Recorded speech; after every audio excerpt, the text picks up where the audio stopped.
death and ignominy. I could not sustain the horror of my situation, and when I perceived that the popular voice and the countenances of the judges had already condemned my unhappy victim, I rushed out of the court in agony.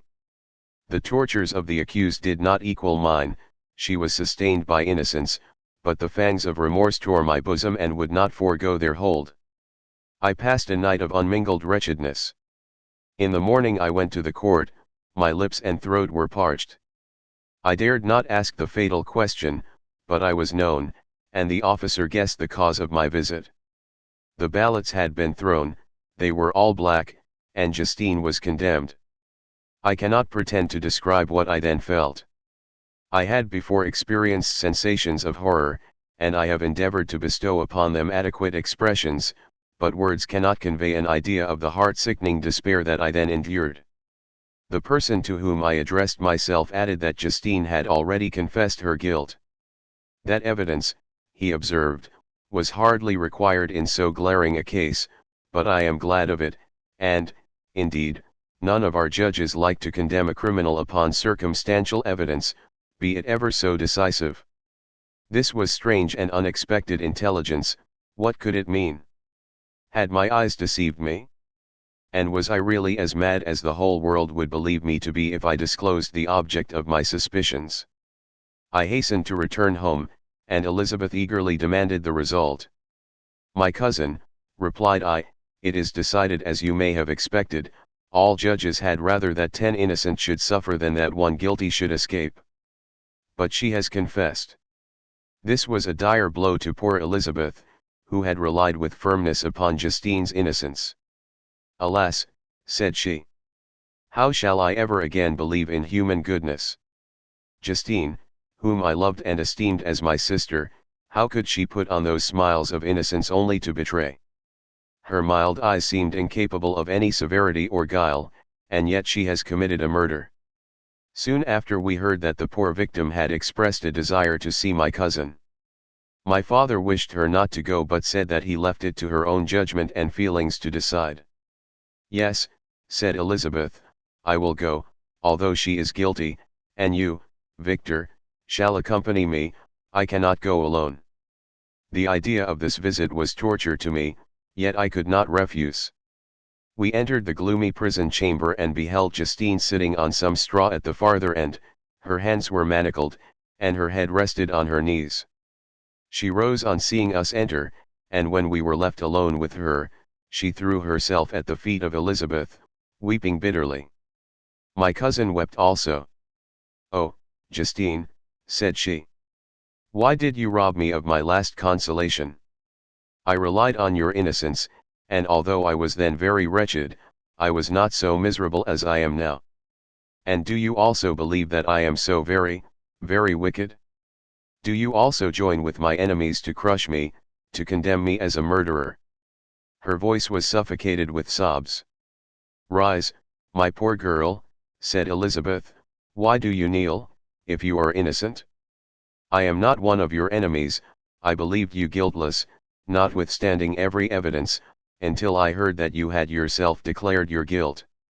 That report, you say, is false, and be assured, dear Justine, that nothing can shake my confidence in you for a moment, but your own confession. I did confess, but I confessed a lie. I confessed, that I might obtain absolution, but now that falsehood lies heavier at my heart than all my other sins. The God of heaven forgive me. Ever since I was condemned, my confessor has besieged me, he threatened and menaced, until I almost began to think that I was the monster that he said I was. He threatened excommunication and hellfire in my last moments if I continued obdurate. Dear lady, I had none to support me, all looked on me as a wretch doomed to ignominy and perdition. What could I do? In an evil hour I subscribed to a lie, and now only am I truly miserable." She paused, weeping, and then continued, "I thought with horror, my sweet lady, that you should believe your Justine, whom your blessed aunt had so highly honored, and whom you loved, was a creature capable of a crime which none but the devil himself could have perpetrated. Dear William! Dearest blessed child! I soon shall see you again in heaven, where we shall all be happy, and that consoles me, going as I am to suffer ignominy and death. Oh, Justine! Forgive me for having for one moment distrusted you. Why did you confess? But do not mourn, dear girl. Do not fear. I will proclaim, I will prove your innocence. I will melt the stony hearts of your enemies by my tears and prayers. You shall not die. You, my playfellow, my companion, my sister, perish on the scaffold. No. No. I never could survive so horrible a misfortune.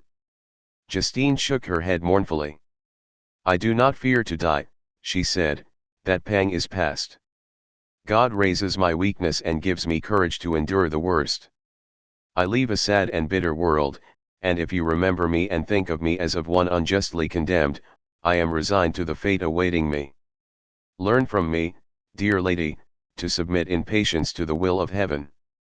During this conversation I had retired to a corner of the prison room, where I could conceal the horrid anguish that possessed me. Despair. Who dared talk of that? The poor victim, who on the morrow was to pass the awful boundary between life and death, felt not, as I did, such deep and bitter agony. I gnashed my teeth and ground them together, uttering a groan that came from my inmost soul. Justine started. When she saw who it was, she approached me and said, Dear sir, you are very kind to visit me, you, I hope, do not believe that I am guilty. I could not answer. No, Justine, said Elizabeth, he is more convinced of your innocence than I was, for even when he heard that you had confessed, he did not credit it. I truly thank him. In these last moments I feel the sincerest gratitude towards those who think of me with kindness. How sweet is the affection of others to such a wretch as I am. It removes more than half my misfortune, and I feel as if I could die in peace now that my innocence is acknowledged by you, dear lady, and your cousin. Thus the poor sufferer tried to comfort others and herself. She indeed gained the resignation she desired. But I, the true murderer, felt the never-dying worm alive in my bosom, which allowed of no hope or consolation. Elizabeth also wept and was unhappy, but hers also was the misery of innocence, which, like a cloud that passes over the fair moon, for a while hides but cannot tarnish its brightness. Anguish and despair had penetrated into the core of my heart, I bore a hell within me which nothing could extinguish. We stayed several hours with Justine, and it was with great difficulty that Elizabeth could tear herself away. I wish, cried she, that I were to die with you, I cannot live in this world of misery. Justine assumed an air of cheerfulness, while she with difficulty repressed her bitter tears. She embraced Elizabeth and said in a voice of half-suppressed emotion, Farewell, sweet lady, dearest Elizabeth, my beloved and only friend, may heaven, in its bounty, bless and preserve you, may this be the last misfortune that you will ever suffer. Live, and be happy, and make others so. And on the morrow Justine died. Elizabeth's heart-rending eloquence failed to move the judges from their settled conviction in the criminality of the saintly sufferer. My passionate and indignant appeals were lost upon them.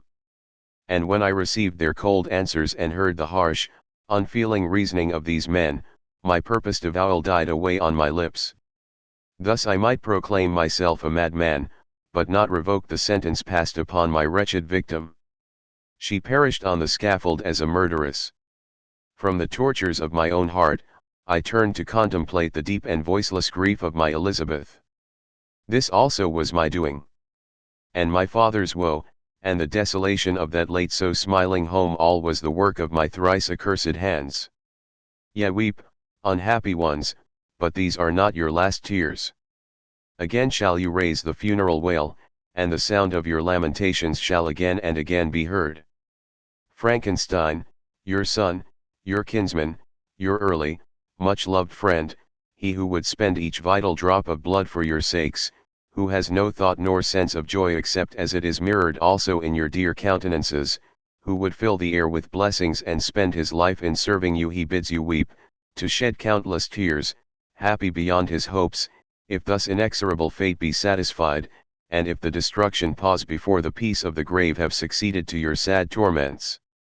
Thus spoke my prophetic soul, as, torn by remorse, horror, and despair, I beheld those I loved spend vain sorrow upon the graves of William and Justine, the first hapless victims to my unhallowed arts. Chapter 9. Nothing is more painful to the human mind than, after the feelings have been worked up by a quick succession of events, the dead calmness of inaction and certainty which follows and deprives the soul both of hope and fear. Justine died, she rested, and I was alive. The blood flowed freely in my veins, but a weight of despair and remorse pressed on my heart which nothing could remove. Sleep fled from my eyes, I wandered like an evil spirit, for I had committed deeds of mischief beyond description horrible, and more, much more, I persuaded myself, was yet behind. Yet my heart overflowed with kindness and the love of virtue. I had begun life with benevolent intentions and thirst for the moment when I should put them in practice and make myself useful to my fellow beings. Now all was blasted. Instead of that serenity of conscience which allowed me to look back upon the past with self-satisfaction, and from thence to gather promise of new hopes, I was seized by remorse and the sense of guilt, which hurried me away to a hell of intense tortures such as no language can describe. This state of mind preyed upon my health, which had perhaps never entirely recovered from the first shock it had sustained. I shunned the face of man, all sound of joy or complacency was torture to me, solitude was my only consolation, deep, dark, death-like solitude.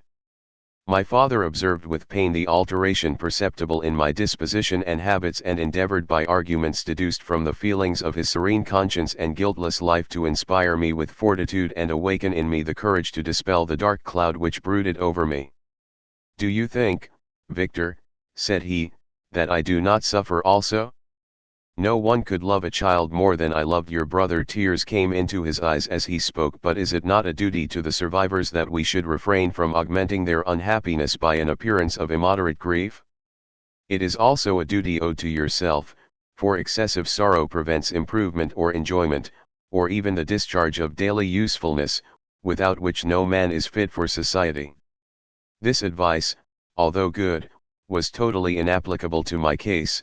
I should have been the first to hide my grief and console my friends if remorse had not mingled its bitterness, and terror its alarm, with my other sensations. Now I could only answer my father with a look of despair and endeavor to hide myself from his view.